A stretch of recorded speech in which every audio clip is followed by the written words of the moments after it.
కారం రంగు రుచితో ఉంటుంది. ఆచి మిరపపొడి అదరగొట్టే కారం రంగు రుచి.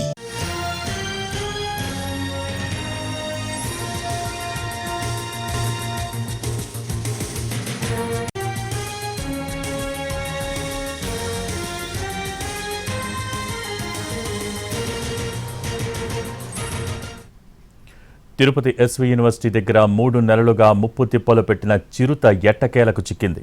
ఎస్వి యూనివర్సిటీ అడ్మినిస్ట్రేషన్ బిల్డింగ్ వెనక వైపు ఏర్పాటు చేసిన బోనులో చిరుత చిక్కుకుంది. ఫారెస్ట్ అధికారులు ఆ చిరుతను ఎస్వి జూ పార్కుకు తరలించారు. సంతానోత్పత్తి పెరగడంతో చిరుతలు సంచారం ఎక్కువైందని ఫారెస్ట్ అధికారులు అంటున్నారు. ఆహారం కోసం అడవి దాటి బయటకొస్తున్నట్టు తెలిపారు. మరికొన్ని చోట్ల బోనులు, సీసీ కెమెరాలు ఏర్పాటు చేశామన్నారు.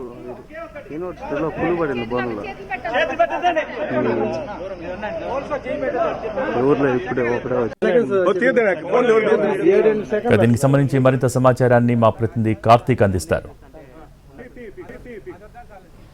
గత 3 నెలలుగా నగరవాసులను, యూనివర్సిటీ విద్యార్థులను పూర్తి స్థాయిలో ఇబ్బందులు పెడుతున్నటువంటి చిరుతపులి ఎటకేలకు బోనులో చిక్కింది. దాన్ని సమీపంలో ఉన్నటువంటి ఎస్వి జూ పార్క్ కూడా తరలించారు. గత 3 నెలలుగా కూడా వరుసగా దాడులతో కూడా చిరుతపులి భయాందోళనకు గురి చేస్తుందనే చెప్పాలి. ఇటు శ్రీవారి భక్తులతో పాటు వస్తున్నటువంటి వాహనదారుల మీద, అటు చుట్టుపక్కల ఉన్నటువంటి విద్యార్థులందరి మీద కూడా పలుమార్లు దాడి చేసినటువంటి ఘటనల నేపథ్యంలో అటవీ శాఖ అధికారులు పూర్తి స్థాయిలో ఎక్కడికక్కడే బోన్లు అనేది కూడా ఏర్పాటు చేశారు. ఈ నేపథ్యంలో మనకు కనపడుతున్నటువంటి ఈ బోన్లోని ఈ రోజు తెల్లవారుజామున కూడా చిక్కడం కూడా జరిగింది. అయితే అది చాలా పెద్ద పులిగా కూడా చెప్తూ వస్తున్నారు.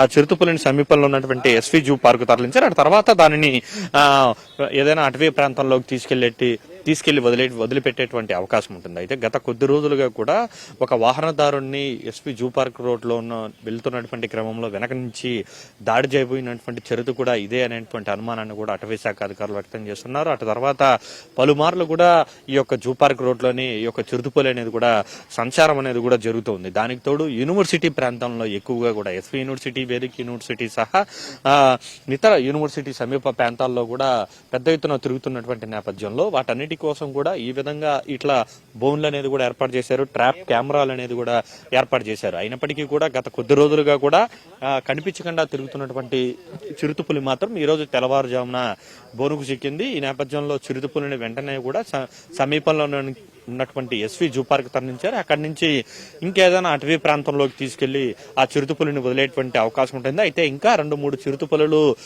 ఈ యూనివర్సిటీతో పాటు చుట్టుపక్కల ఉన్నటువంటి పరిసర ప్రాంతాల్లో తిరుగుతున్నట్టుగా కూడా గుర్తించినటువంటి నేపథ్యంలో వాటి కోసం కూడా ప్రత్యేకమైనటువంటి బోన్లు, ట్రాప్ కెమెరాలు అనేది కూడా అటవీ శాఖ అధికారులు ఏర్పాటు చేశారు. అయితే ఎట్టకేలకు 3 నెలల తర్వాత చిరుతపులి చిక్కడంతో మాత్రం యూనివర్సిటీ విద్యార్థులతో పాటు నగరవాసులందరూ కూడా ఊపిరి పీల్చుకున్నారని చెప్పాలి. కెమెరా పర్సన్ జన్ చేతు కార్తిక్ అంటవి ఎస్వి యూనివర్సిటీ అండి.